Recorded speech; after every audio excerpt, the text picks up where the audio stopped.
Šestčlanska družina iz Štajerske je potrebovala novi dom.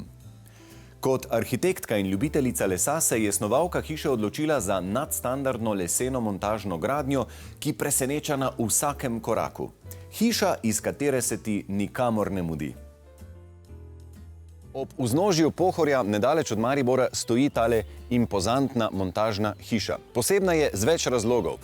Tudi zato, ker je naročnica njene edinstvene arhitekture hkrati njena preudarna ustvarjalka. Gospa Žegarac Leskovar, povejte nam, katera so bila glavna vodila pri gradnji te čudovite, velike in z naravo povezane hiše? Gotovo tudi to, da bo gostila kar nekaj duša, ne?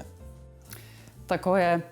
Nekaj ste že omenili v samem vprašanju, ne? In bistvo je bilo z naravo povezane hiše. Nekako je to bilo naše osnovno vodilo. In ob tem tudi zadostiti potrebe zelo velike družine z 4 odraščajočimi otroki, z dejansko člani, ki imamo neke svoje specifične hobije. In pa seveda zavedanjem tega kot arhitektke, da tako velik volumen nekako je potrebno oblikovati v skladu z okolico, da ne bode, da ne izstopa iz okolja. Na cestno stran je nekako arhitektura veliko bolj zadržana, medtem ko pa se odpre in pa razigra ravno na stran proti gozdu, proti pobočju Pohorja. In pravzaprav smo upoštevali tu kar več stvari. Prvo vodilo je bilo, da ko se sprehajamo ob hiši, dostop do hiše in pa sprehod skozi hišo samo, imamo zmeraj v mislih te poglede v čudovito naravo, ne. Druga zadeva, ki je bila zelo pomembna, je, sem precej preučevala vpliv tega hriba. Opazovali smo, kakšno je dejansko navidezno gibanje sonca, kje se bodo pojavljale sence, kateri deli hiše bodo osončeni. In nekako na podlagi teh analiz sem potem tudi določala lego teras, pozicije teras, jutranja, popoldanska. Kot arhitektka z veliko kilometrine in stroke v ozadju ste vajeni delati za stranke. Kako je bilo pa izdelati hišo zase in za svojo družino? Tukaj sem se znašla kar v nekih 3 vlogah. Torej kot nekega ustvarjalca, potem naročnika in pa v bistvu nekoga, ki išče nenehne kompromise. Bom rekla, da pa je zanimivo, da tukaj sodelovala celotna družina. Zelo veliko smo se takrat pogovarjali z celotno družino, otroci so prispevali veliko idej. Pri meni je bila morda celo, bom rekla, neka slabost, da sem vedela za toliko možnih rešitev in na koncu pa je bilo potrebno izbrati eno. Ampak tukaj pa je ogromno prispeval moj mož, Tomaž, ki je na koncu zelo enostavno in praktično odločil, tako bomo naredili. Dobro poznam seveda značilnosti masivne, pa tudi potem lesene gradnje. Lahko sem naredila neko analitiko, neko primerjavo in predvsem me pri leseni gradnji, kar me je pritegnilo, je v bistvu ta dovršenost izdelave. Zlasti pri prefabricirani gradnji, kjer je veliko elementov izdelanih v tovarni, hkrati pa tudi hitrost gradnje. Za vsakega naročnika je nek cilj, da čim prej pride do hiše, da se ta proces načrtovanja in pa gradnje ne vleče preveč dolgo. In tukaj moram reči, da smo mi res v zelo kratkem roku vse skupaj, če pogledamo, lahko začeli bivati v tej hiši. Drugače pa sodelovanje na relaciji arhitekt-podjetje. To sodelovanje pa moram zelo pohvaliti. Na tej hiši je bilo kar nekaj, bom rekla, zahtevnih izvedbenih detajlov in tukaj sem iz strani podjetja imela zelo veliko podporo in pa zelo hitro odzivnost. Boštjan, zdi se mi, da se je včasih že na prvi pogled opazilo, a je stavba montažna ali je klasično zidana. In me zanima, kje vse je montažna gradnja v letih napredovala? Kot vidite, v izjemno drznih konstrukcijskih rešitvah in v dovršenih detajlih.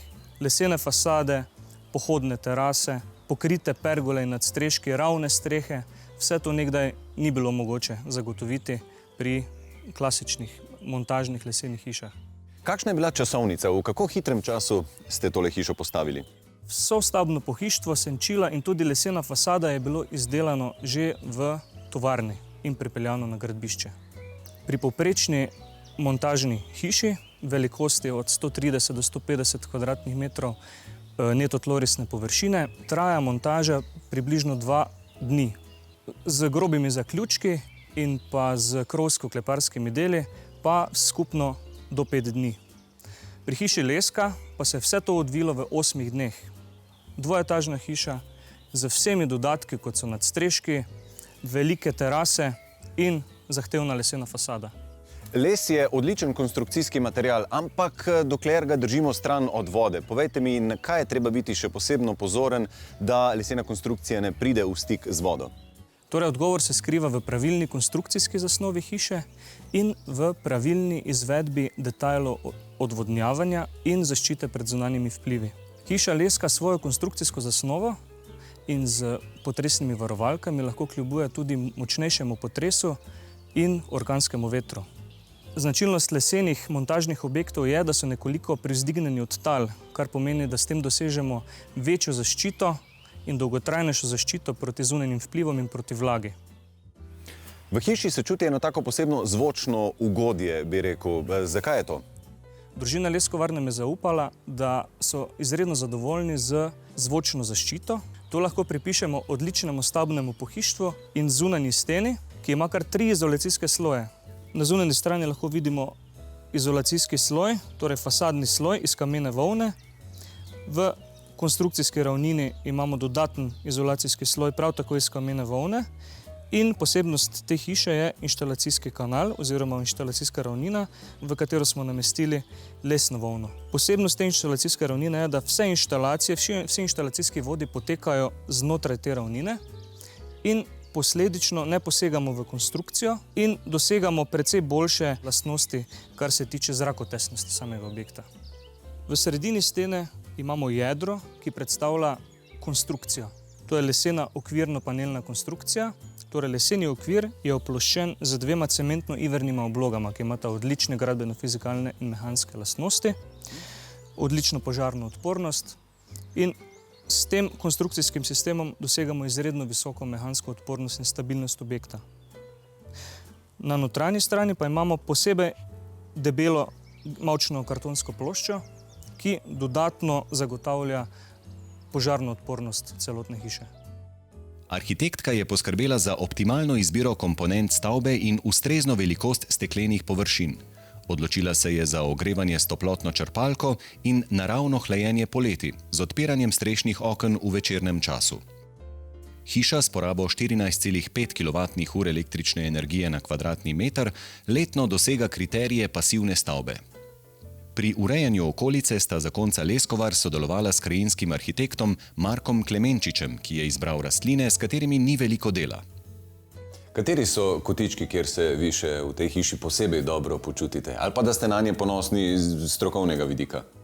Ja, v glavnem ta dnevni del, mogoče nekako najbolj uživam tudi, ko je le možno, ko nam vreme to dopušča, prebivati na zunanjih terasah, na obeh.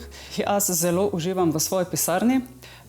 No, potem pa tudi, na kar sem ponosna, so pa te otroške sobe, ker se mi zdi, da se otroci zelo dobro počutijo, ker so relativno majhne kvadrature, hkrati pa ne delujejo majhne, ravno zaradi tega, ker smo naredili sobe tako visoke, torej direktno do poševne strehe, nekatere imajo strešna okna in delujejo dokaj veliki volumni in pa prijetni volumni, tako da tudi to je en del, ki je meni osebno zelo všeč. Tomaž, moški si včasih želimo izboriti kakšen kotiček čisto zase in meni se zdi, da je tole vam zelo, zelo dobro uspelo. Kje sva zdaj? Nahajamo se v sklepnih prostorih hiše. Ta del hiše prvo sploh ni mislil biti podkleten, to smo mogli kasneje narediti zaradi nasvetostatikov. Glede na to, da mlajša hčer igra bobne, smo se odločili, da je to glasbena soba. Sam sem si pa tukaj uredil prostor za poslušanje glasbe. Prostor je betonski, zato je bilo prej zelo dosti odmeva, v bistvu nisi mogel noter nič poslušati. Potem smo se odločili, da bomo to sobo izolirali. Smo izolirali z kameno volno in potem še z temi akustičnimi ploščami. Ko smo to naredili, smo prišli do tega, da smo dobili čisto drugi kontraučinek, da zdaj več ni odmevano, ampak da je v bistvu več ni bilo nobenih odbojev. Tako so poiskali nove rešitve in v prostor dodali lovilce nizkih frekvenc, ustrezen sistem odbojev in akustične difuzorje, ki zvok porazdelijo po prostoru. V kleti je urejena tudi soba za fitness.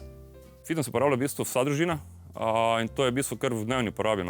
Ampak z ženo sta bila tudi športno aktivna, ne? Borilne veščine ste trenirala ali še? V bistvu treniramo še, ampak tekmovala smo potem nekje 15-20 let nazaj. V katerem športu? Kickboks, pa žena v boks še zraven. To šele zdaj poveste, ker sem z njo že naredil intervju. Ja, saj je šlo vse gladko.